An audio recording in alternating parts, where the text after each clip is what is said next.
different careers by the age of 35.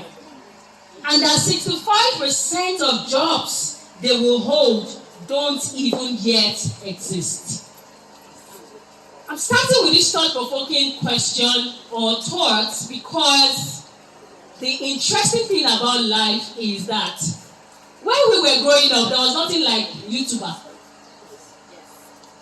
Give me other professions that are springing up now. Social media manager. Content creator. Content creator. Like those standing in front of me, staring with me with devices like this.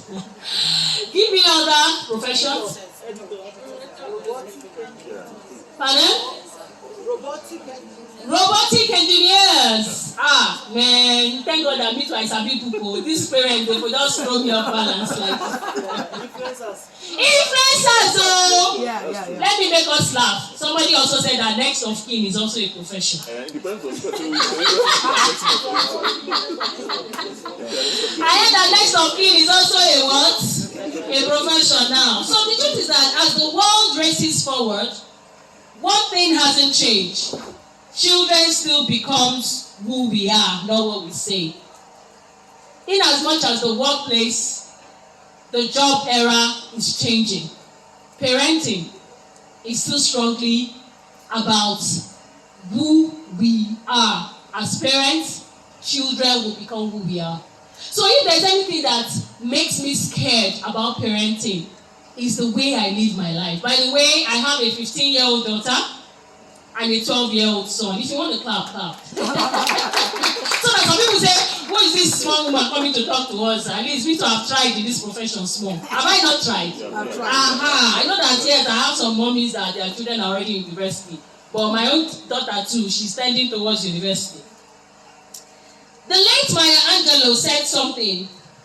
People will forget what you said, forget what you did, but never forget how you made them feel. I'm sure you are beginning to wonder, how does this correlate with parenting? We will get there. My question to us this morning is that, what will our children remember feeling from the way we parent them today? Will they remember pressure or presence? Will they remember anxiety or anchoring? So yes, I know there's a lot of sleep now. Like when we were growing up, we had it very hard and raw. And we then begin to say, we don't want our children to go through what we went through. Do I have any witness in the house? But the truth is that life in itself is a bed of roses because it has thorns behind it. So we live in a world that celebrates speed, success, and social proof, but forgets substance, stillness, and being soulful. Our children are growing up in a digital jungle, scrolling before they can spell. Is that not true? Very true. Very, very true. Comparing before they even discover who they are. Constantly connected, yet increasingly lonely. So we have a lot of children.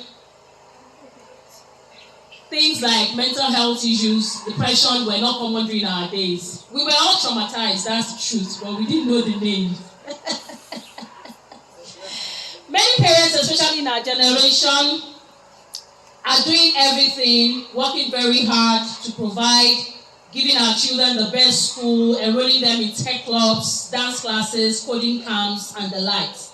Yet, quietly, we feel something is slipping, the values, the connection, and the virtue.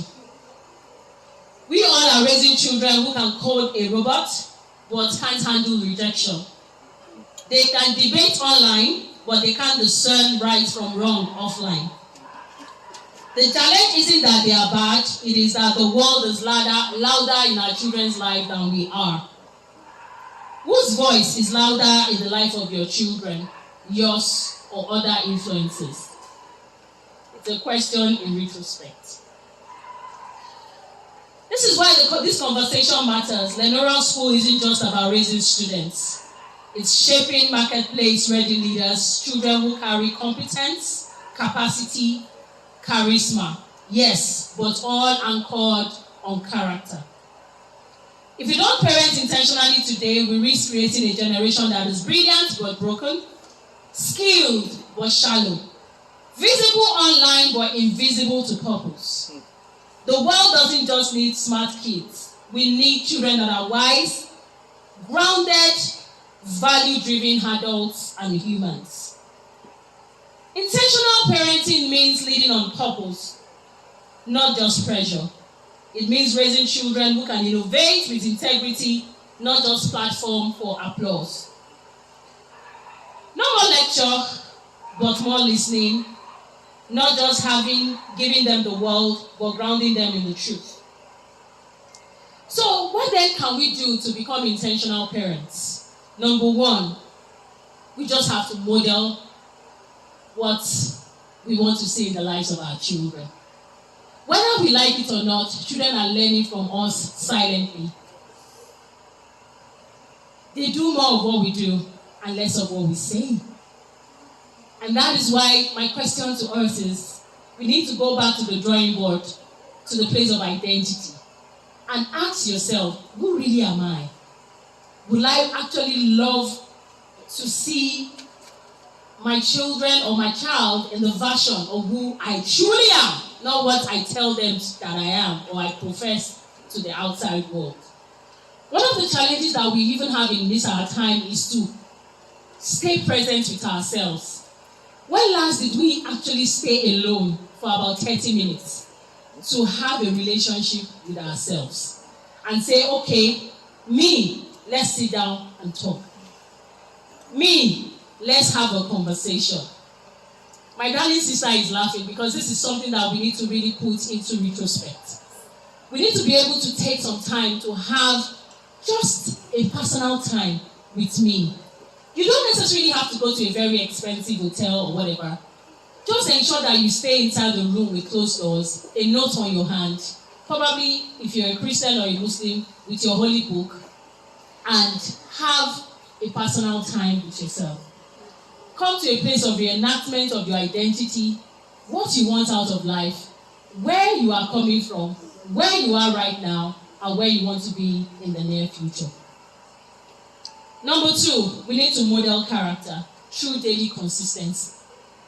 Somebody once said that, I can't hear what you're saying because what you are doing is way louder than what you're saying through your voice.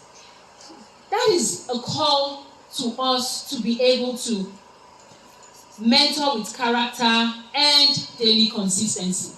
So we shouldn't tell our children to overlook some consequences when we feel good and insist that they go through some consequences when we feel bad. We have to be very, very intentional about being consistent with the kind of principles and values we want to see in the lives of our children. Number three, we need to multiply our influence. How do we multiply our influence? Through being present. So, modeling, not just mentor. Your children learn by imitation. If they see peace, they practice peace. If they see financial prudence, they practice financial prudence. If they see us spend on every unnecessary thing, we have started teaching them financial literacy without us knowing. We need to also redefine what success really is at home. Success is not just about grade, but about growth, gratitude, and godliness. I remember when we were growing up, they would once tell us that the person that took first in your class, does he or she have? Yes. Now, the interesting thing about it now is that, thank God, we have even removed the positioning thing in our schools. We are now beginning to celebrate the special talent and uniqueness that the children in our corners. I know Learnora is doing that already. Let's give Learnora School a round of applause. So you want to ask Adina, what are you proud of today? Not just what did you score. I know it's a paradigm. So take, for example, my husband and I have had these issues, but over time, I've had to enforce that even if our children move from a C grade to a B grade, we need to celebrate progress above the grade. Above the grade. Above the grade. So even if our students are on a D, our children are on a D and they move to a C, it's worth celebrating. Just like the child that gets the overall best student. Because progress over product. Progress over the end goal. Alright? Now, we need to also teach digital discipline. This is becoming a fast cankerworm. eating deep into our lives. How do we foster this? At that times, you also as a parent take off your gadgets and choose to breathe and actually have our director is our chairman is smiling. Intentionally, you have to also stay away from your gadgets if you want your children to stay away from it at some point in time. So there's something called Tech Sabbath, where there are no screens for a few hours weekly, replacing it with family board games, reading, or faith-based discussions. I also do karaoke with my kids.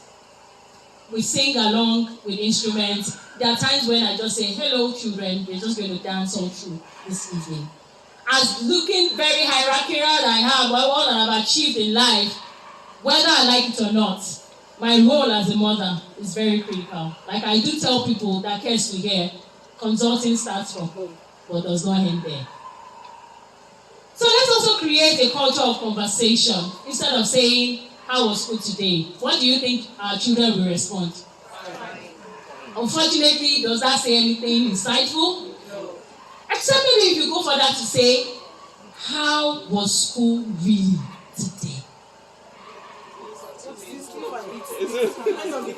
It depends on the age. Okay, so let's begin to look at other questions that we could ask. What do you think about the next person sitting with you in class? What was your interaction with him or her? How did that make you feel? What would you like to do differently in your interaction with your classmates, your teachers, and even probably your school director? Because I know they have personal touch with all the children in the premises. Now, what all this conversation, open-ended conversation will do is to help shape critical thinking and empathy, which are some of the skills that we need in the 2030 marketplace. Number 5, we need to anchor in faith and values. Innovation is powerful, but values are limitless, timeless. Let prayer, gratitude, and service be part of our family culture. Children grounded in virtue can handle the world's velocity. So, visualization and helping them to experience the benefit. At this point, I want all of us to close our eyes for a moment. Can we just close our eyes for a moment? Not to pray, but I want us to imagine our child or children, any one of them, just pick one. 10 years from now, imagine that child walk into a boardroom, or maybe they are starting a non-profit organization, or they are running a multinational business. I want you to begin to see confidence. Now, the truth is that as you see that confidence, is that confidence calm? I want you to hear them speak intelligence. The question is, as they speak that intelligence, does that intelligence come with humility? I want you to see them being innovators. But the truth is that innovation anchored in values? This is not accidental. The result that we really want to see beyond what the world applauds them is intentional parenting. The world will always change, but your home becomes a place of truth, tenderness, and training. Our children will never be lost. Can I hear an amen? Amen. No matter how fast the world spins. In closing, I want to encourage us as we open our eyes to prepare the road for our children. To prepare our children for the road and not just to prepare the road for them. Let's raise a generation that shines, not just because of what they can do, but because of who they truly are, by the reason of who we truly are and we have expressed to them. I want to say a very big thank you to everyone that have listened to me. Like I said, I'm a very time-conscious person. I was actually given 25 minutes to have this interaction. And I believe that with these few words of mine, I've been able to convince. I've been able to convince us and not to confuse us that intentional parenting is the way to go. Thank you so much. So I can't wait to have our questions because that is where the real meat will come to play. And I would also like to say that the family is the greatest organization that has ever been created.